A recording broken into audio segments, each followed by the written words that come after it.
Good evening, students. In the earlier lecture, we have seen about the transportation process of transportation. There we see the functions of blood.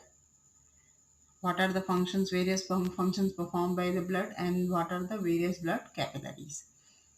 In this particular lecture, we will focus on the activity 6.7. Activity 6.7 given in NCERT. ERT. So various questions has been asked in this particular activity. First of all, the first question is that what is the normal range of hemoglobin content in human beings? So the normal range of hemoglobin content in human beings is in females. In females, the hemoglobin must be 12.5 to 15.5 gram per deciliter, and in males the amount of hemoglobin must be 13.5 to 17.5 gram per TL. So this much amount of the hemoglobin is required in the male and female on an average content. The next question is that is it the same for children and adults also? No, students, it is different for the children's and for the adults. Then the question will be that what is the range of the hemoglobin in the children's? So the range of hemoglobin in the children's is 11 to 13 gram per DL, and in adults it should be 12 to 16 gram per DL. The next question is that is there any difference in the hemoglobin levels for man and woman? That I have told you earlier in the question 1 that in the females it should be 12.5 to 15.5, and in the males it should be 13.5 to 17.5.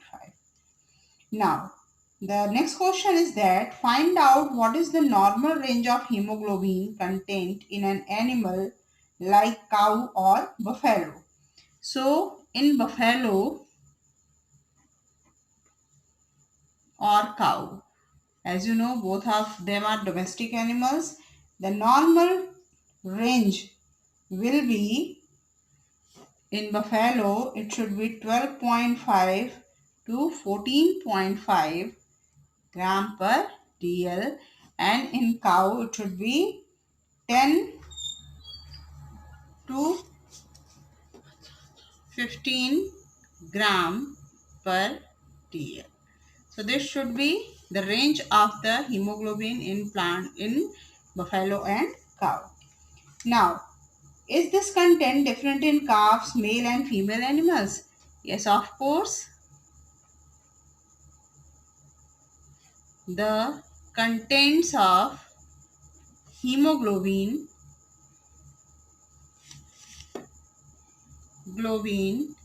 is different in different organisms.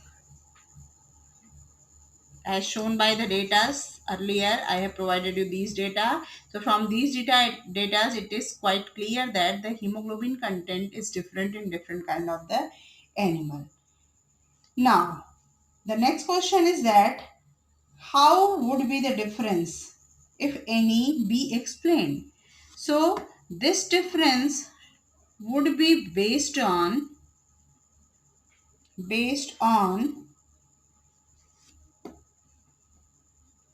structural differences. For example, in some animals, the hemoglobin are structured in such a way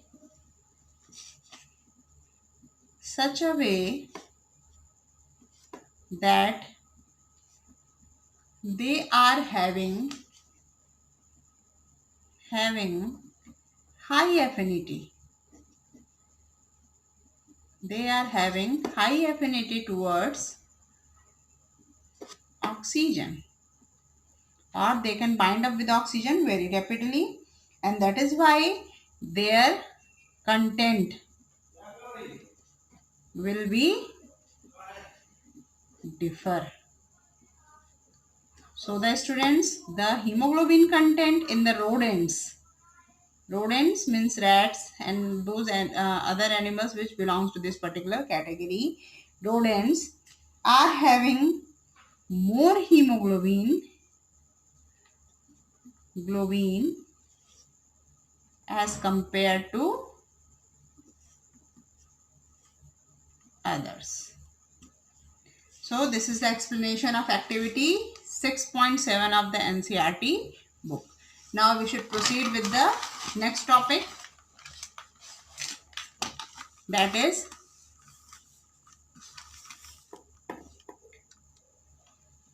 structure of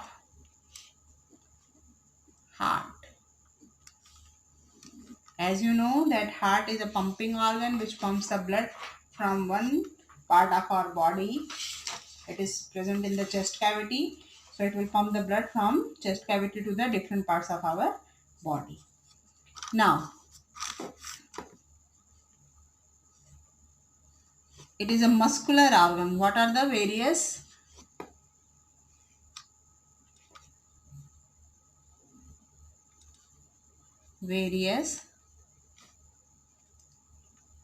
aspects regarding human heart? So, as you know that heart is a muscular organ which is found in chest cavity. So,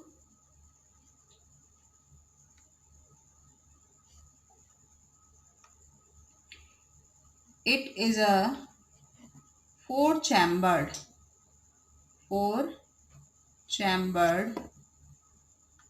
organ. If you see the figure, then it will look like this. If we see the figure of the heart, then we can able to see the figure. Here is the figure. So the heart is having four chambers. This one is the first chamber. The upper chambers or the upper smaller chambers are known as the atria or atrium, and the lower chambers were known as the ventricles. So it is having the four chamber, two upper chamber, that is left atrium and right atrium, and the two lower chambers, that is left ventricles and the right ventricles. Now these are joined together with the various types of the muscles.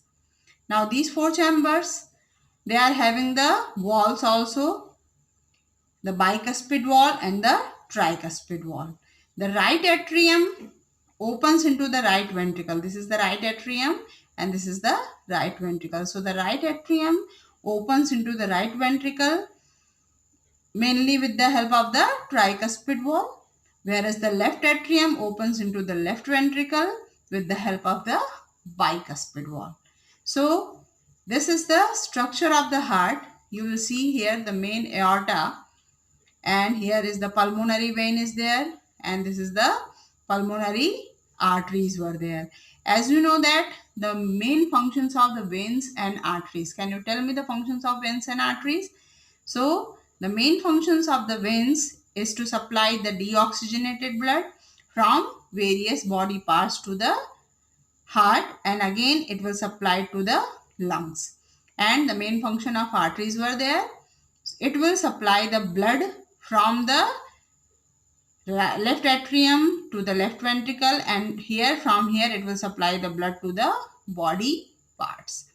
So Here the pulmonary arteries and pulmonary veins were there. Here the functions of the arteries and veins has been transferred with each other, because the pulmonary artery, it will take out the deoxygenated blood back into the lungs, whereas the pulmonary veins, it will take the oxygenated blood into the left atrium. So here is the function of the heart.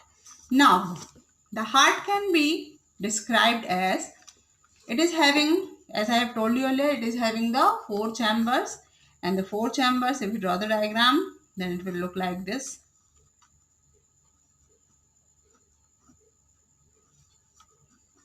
Probably it will look like this. So this is the left atrium, this is the left ventricle, this is the right atrium, and this one is the right ventricle. So with the help of the pulmonary vein, the oxygenated will come out into this particular chamber, and here a bicuspid wall is present which can transfer the oxygenated blood into the left atrium. From the left atrium, the blood goes into the body cells where oxygen has been fully utilized, and then when the blood become again deoxygenated, with the help of the here, with the help of main vein or vena cava, the blood will again reaches into the right atrium. So from the right atrium to the tricuspid wall, it will come into the right ventricle, and then again with the help of the pulmonary artery, if it is the lung, it will supply the blood with the help of the pulmonary vein.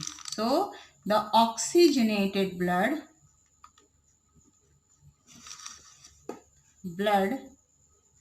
from the lungs through the pulmonary vein reaches into the left atrium.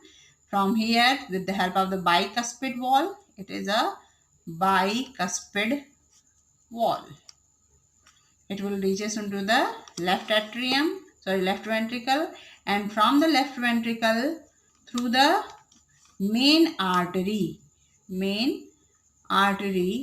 or also known as aorta, it will go to the body organs or body cells, and when the oxygen has been fully utilized by the body cells, this through the main vein or also known as vena cava, it will reaches to the right atrium, and from the right atrium it will go into the right ventricle through the tricuspid wall, and from here through the pulmonary artery, the blood will go inside the lungs for the further process of oxygenation. So this is how the blood flows inside the body through the heart. When the heart create a pressure, this blood will flow inside this particular chambers, and from here it will go into the body organs so that the supply of the oxygen will be in a proper sequence. So students, for today's this much is only, and in the next lecture I will explain you about transportation in the plants and about the lymphatic system.